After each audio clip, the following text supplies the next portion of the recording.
ایسی زندگی نصیب فرما کہ رمضان مل جائے، بلغنا رمضان، ہمیں رمضان تک پہنچا دے۔ مطلب اے اللہ اتنی زندگی دے دے کہ رمضان مل جائے۔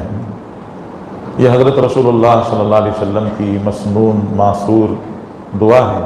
جو آپ ماہ رجب میں فرماتے، اور ہم سب کو اللہ کے رسول صلی اللہ علیہ وسلم نے تعلیم دی ہے کہ رمضان کے مہینے کے آنے سے پہلے پہلے ماہ رمضان کی تیاری آدمی کو کرنا چاہیے، ہر مسلمان کو کرنا چاہیے۔ زندگی کی ضرورتیں ہیں، تقاضے ہیں، ان ضرورتوں تقاضوں کو رمضان کے آنے سے پہلے ہی پورا کر لے تاکہ رمضان یکسوئی کے ساتھ اور صرف اللہ کی رضا والے اعمال کے ساتھ میں گزارا جا سکے۔ کوئی مشکل بات نہیں ہے، 11 مہینے کما کر 1 مہینہ بیٹھ کے کھانا کوئی ایسا مشکل کام نہیں ہے کہ آدمی 11 مہینے میں اتنا کما لے کہ 1 مہینے اطمینان کے ساتھ میں بیٹھ کر کھائے، یعنی مطلب اپنے آپ کو عبادتوں میں مشغول رکھے، اعمال خیر میں اپنے آپ کو مشغول کر لیں، یا کم از کم جیسے ہمارے بزرگوں نے ارشاد فرمایا اور بتایا کہ اپنے اوقات کو ترتیب دے لیں، کہ وقت کا نظام بنا لیں اور دنیا داری کے لیے تھوڑا سا وقت کم کر دیں اور تھوڑا سا وقت ایمان، اعمال، قرآن، رمضان کے لیے کچھ وقت اپنے اس مہینے میں سے نکال لیں۔ یہ بھی کوئی مشکل نہیں ہے، اگر آدمی دل پر لے لے تو اتنا تو ضرور کر سکتا ہے کہ پورے طور سے فارغ نہ ہو تو کم از کم چند گھنٹوں کے لیے روزانہ اپنے آپ کو رمضان کے لیے فارغ کر لیں کہ اسے محسوس ہو۔ حضرت شیخ الحدیث مولانا محمد زکریا صاحب رحمۃ اللہ علیہ، جن کی فضائل اعمال کتاب ماشاءاللہ تقریباً دنیا کے ہر ملک میں پڑھی جاتی ہے اور ہر مسجد میں اس کی تعلیم ہوتی ہے، حضرت شیخ الحدیث رحمۃ اللہ علیہ کی عجیب کیفیت تھی۔ ایک قریبی رشتہ دار ہیں، حضرت شیخ الحدیث رحمۃ اللہ علیہ سے رمضان میں ملاقات کے لیے آ گئے ہیں، تو خدمت کرنے والوں نے پہلے ہی بتا دیا کہ آپ رمضان میں کیوں آئے، حضرت رمضان میں ملاقات نہیں کرتے ہیں، یعنی کچھ ضروری کام تھا۔ تو خود فرماتے ہیں میں نے فجر کے بعد کوشش کی کہ کچھ ملاقات کر لوں، لیکن فجر کے بعد مسلسل قرآن کی تلاوت میں مشغول رہے، جی وقت بہت تھوڑا سا بچا ظہر کی نماز کے لیے، تو نماز ظہر کی تیاری کی، ظہر کی نماز پڑھی اور ظہر کی نماز پڑھ کر نفلوں میں کھڑ گئے، عصر کی نماز تک نفل پڑھتے رہے، عصر کی نماز کے بعد اب مغرب تک کا وقت تھا، قرآن کی تلاوت میں لگ گئے، مغرب کی نماز کے بعد مشکل سے ہلکی 2 چائے کی پیالیاں پی اور پھر اس کے بعد پھر اوابین پڑھنے میں لگ گئے، عشاء کے بعد لمبی تراویح ہوئی 2.5-3 گھنٹے کی، پھر اس کے بعد مشکل سے آدھ 1 گھنٹہ لیٹے اور لیٹ کر پھر بھی نوافل میں مشغول ہو گئے۔ تو بڑی مشکل سے تھوڑا سا وقت جو ملا، اس وقت میں ان آئے ہوئے مہمان نے عرض کیا کہ حضرت آپ سے کچھ کام تھا، تو فرمایا کہ رمضان ہے۔ تو انہوں نے کہا کہ رمضان تو سب جگہ آتا ہے، لیکن یہ میں پہلی دفعہ دیکھ رہا ہوں کہ آپ کے پاس بخار کے جیسا رمضان آ گیا ہے، کہ رمضان کا بخار چڑھ گیا ہے آپ کے اوپر۔ تو کچھ اللہ والے تو ایسے بھی گزرے ہیں، ان کی زندگیاں اللہ کے لیے رمضان کے مہینے میں پورے طور سے فارغ ہو جاتی تھیں، وہ اپنی زندگیوں کو فارغ کر لیتے تھے۔ حضرت امام اعظم ابو حنیفہ رحمۃ اللہ علیہ رمضان کے پورے مہینے میں 61 قرآن پڑھتے تھے، 1 قرآن دن میں پڑھتے تھے، 1 قرآن رات میں پڑھتے تھے، اور مہینہ بھر میں تراویح کی نماز میں 1 قرآن مکمل کرتے تھے۔ تو ماہ رمضان آ رہا ہے، ذرا ہم بھی اپنے دل پر اس کو لیں کہ آنے والے رمضان کی قدر دانی ہو، آنے والے رمضان کی ایک ایک ساعت، ایک ایک گھڑی، ایک ایک لمحے کو وصول کرنے کی کوشش کی جائے۔ گزر جاتے ہیں لمحے، تو گزر جاتے ہیں جی، آدمی کی زندگی کے لمحے گزر جاتے ہیں اور ٹھہرتے نہیں ہیں۔ زندگی ٹھہرنے والی چیز نہیں ہے، زندگی تو گزرتی رہتی ہے اور چلتی رہتی ہے۔ جیسے کسی بزرگ نے فرمایا، زندگی مثل برف ہو رہی ہے کم، زندگی مثل برف ہو رہی ہے کم، رفتہ رفتہ دم بدم۔ یہ جیسے برف کا سل ہوتا ہے،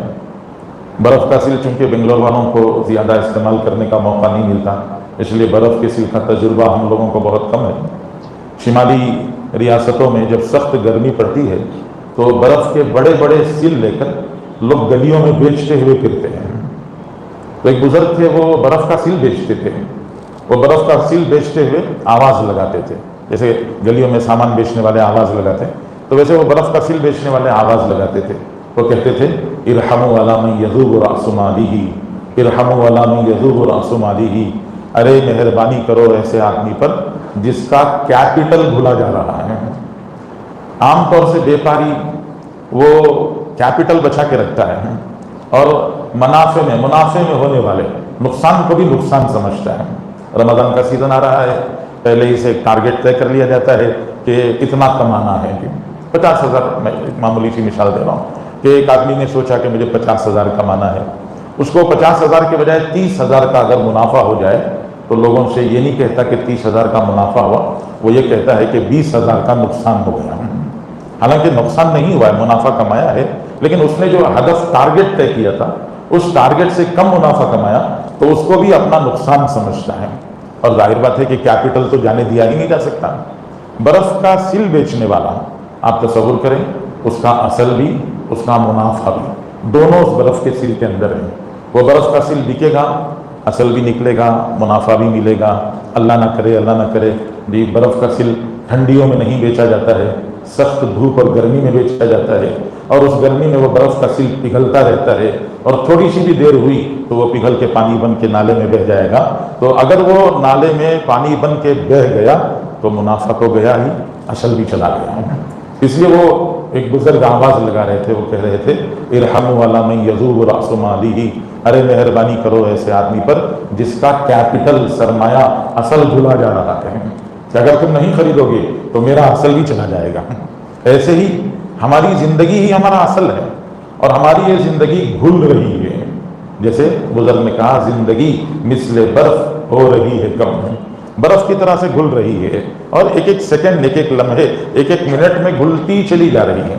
اور گزری ہوئی زندگی پھر واپس آنے والی نہیں ہے. اللہ جل شانہ نے ایک بار یہ ہدیہ، یہ تحفہ ایک مرتبہ دیا ہے. یہ بار بار ملنے والے اللہ کی طرف سے نعمتیں نہیں ہیں. یہ سانسیں صرف ایک بار ملتی ہیں، بار بار نہیں ملتی ہیں. اس لیے پتہ نہیں رمضان ابھی شب برات گزرا ہے، شب برات میں اللہ کی طرف سے کیا فیصلے ہوئے ہیں،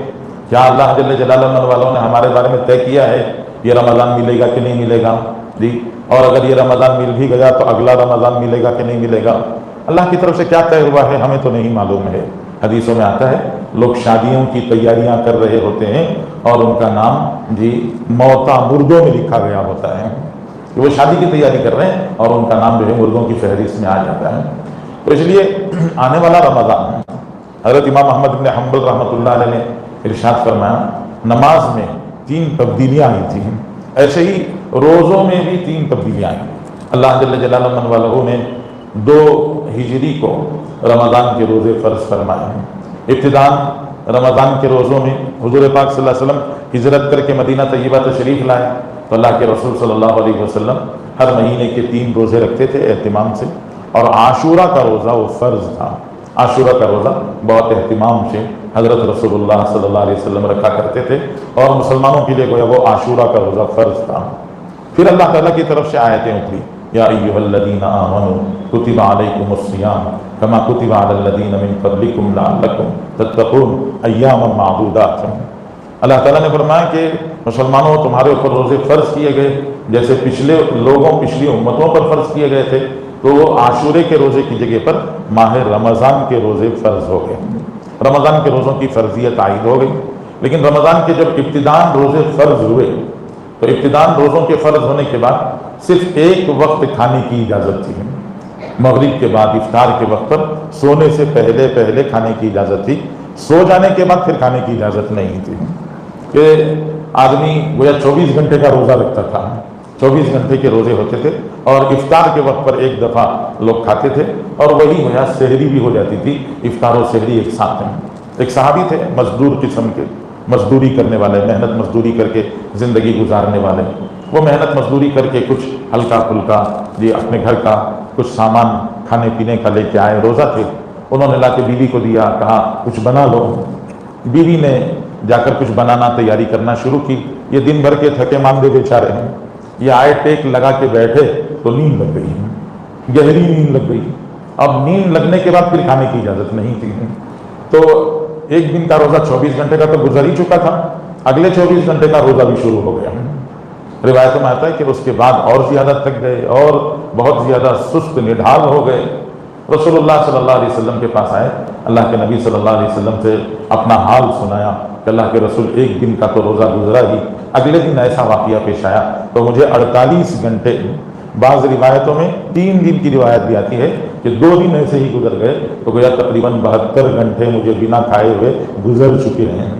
اللہ کے رسول صلی اللہ علیہ وسلم نے ان کا حال دیکھا تو بہت نڈھال، بہت کمزور ہو چکے تھے۔ اللہ جل جلالہ من والہ نے قرآن پاک کی آیتیں اتاری اور اللہ تبارک و تعالیٰ نے ارشاد فرمایا کہ اس وقت تک کھایا جا سکتا ہے جب تک کہ سفید دھاگا کالے دھاگے سے ممتاز نہ ہو جائے۔ تو اللہ جل شانہ نے بتایا کہ رات کے آخری حصے تک یہ کھا سکتے ہیں اور آدمی سحری بھی کر سکتا ہے۔ تو گویا روزہ وہ 24 گھنٹے کے روزے کے بجائے وہ دن کا روزہ ہو گیا، صبح صادق سے لے کر غروب آفتاب تک کا روزہ اللہ کی طرف سے ہو گیا۔ پھر ابتداءً جب روزے فرض ہوئے اس میں اللہ جل جلالہ من والہ نے اجازت عطا فرمائی، فرمایا وَعَلَى الَّذِينَ يُطِيقُونَهُ فِدْيَةٌ طَعَامُ مِسْكِينٍ، جو لوگ روزہ رکھنے کی طاقت رکھتے ہیں وہ روزہ بھی رکھ سکتے ہیں، اور چاہیں تو کسی مسکین کو، ضرورت مند کو، مسکین کو کھلا کر اپنے روزے کا فدیہ دے کر خود روزے سے بچ بھی سکتے ہیں، اس کی بھی اجازت ہے۔ شروع میں یہ بات تھی، پھر اللہ جل جلالہ من والہ نے قرآن پاک میں ارشاد فرمایا فَمَنْ شَهِدَ مِنْكُمُ الشَّهْرَ فَلْيَصُمْهُ وَمَنْ كَانَ مَرِيضًا أَوْ عَلَى سَفَرٍ فَعِدَّةٌ مِنْ أَيَّامٍ أُخَرَ يُرِيدُ اللَّهُ بِكُمُ الْيُسْرَ وَلَا يُرِيدُ بِكُمُ الْعُسْرَ وَلِتُكْمِلُوا الْعِدَّةَ وَلِتُكَبِّرُوا اللَّهَ عَلَى مَا هَدَاكُمْ۔ یہ آیتیں اتار کر اللہ جل جلالہ من والہ نے پوری امت کو بتایا کہ ماہ رمضان میں ہر حال میں روزہ رکھنا ضروری ہے، روزے کو چھوڑنے کی اجازت نہیں ہے۔ وہ ابتداء تھی کہ دونوں کی گنجائش آپشنل اللہ نے رکھا تھا، اختیار دیا تھا کہ چاہے تو روزہ رکھ لو، چاہے تو فدیہ ادا کر دو، لیکن بعد میں اللہ جل شانہ نے اس فدیے کے اختیار کو ختم کر کر وہ صرف وَعَلَى الَّذِينَ يُطِيقُونَهُ، جی علماء نے ارشاد فرمایا طاقت رکھنے والوں کے لیے فدیہ، یہاں اصل میں لا یطیقونہ، لام الف لا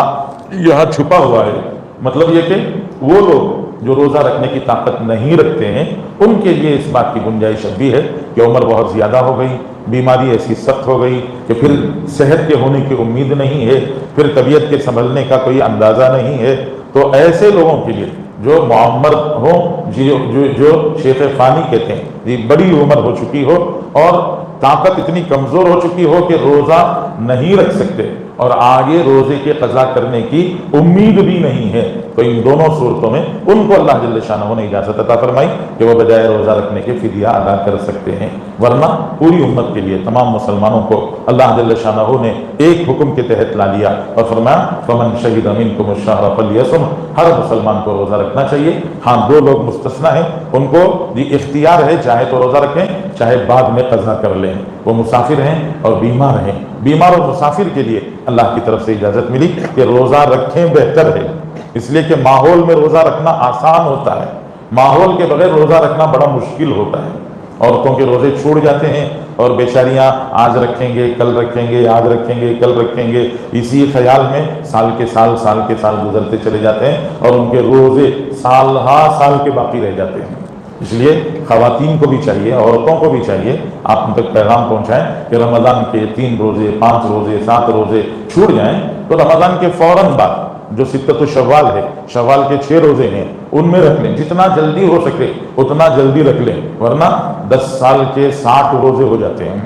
15 سال کے 75 روزے ہو جاتے ہیں، اور یہ 75 روزے فرض ہیں اور عمر تو آگے بڑھ رہی ہے، جوانی میں ہی رکھنے میں سہولت نہیں ہے تو اب آگے کی عمر میں رکھنے کی سہولت کہاں بنے گی؟ اس لیے اسی عمر میں 1-1-2-2 یا ماہ رمضان کے علاوہ دوسرے مہینوں میں 3 روزے جس کو ایام 20 کہا جاتا ہے، وہ 12 13 14 کے جو روزے ہیں ان روزوں کو رکھ لیں، یا ایسے کوئی بھی نفل روزہ پیر جمعرات کا روزہ رکھ لیں اور وہ پیر جمعرات کا روزہ بجائے نفل رکھنے کے وہ فرض اپنی قضا کو پورا کر لیں تو وہ آسان رہتا ہے۔ اللہ جل شانہ نے فرمایا یرید اللہ بکم الیسر ولا یرید بکم العسر، اللہ نے تمہیں سہولت دی ہے، بیماری اور مرض کی وجہ سے روزہ چھوڑنا چاہو تو چھوڑ سکتے ہو، لیکن یہ بھی یاد رکھو ماحول میں روزہ رکھنا آسان ہوتا ہے، اور ماحول جب ختم ہو جائے تو روزہ رکھ کر بھی بھول جاتے ہیں کہ روزہ ہے کہ نہیں ہے۔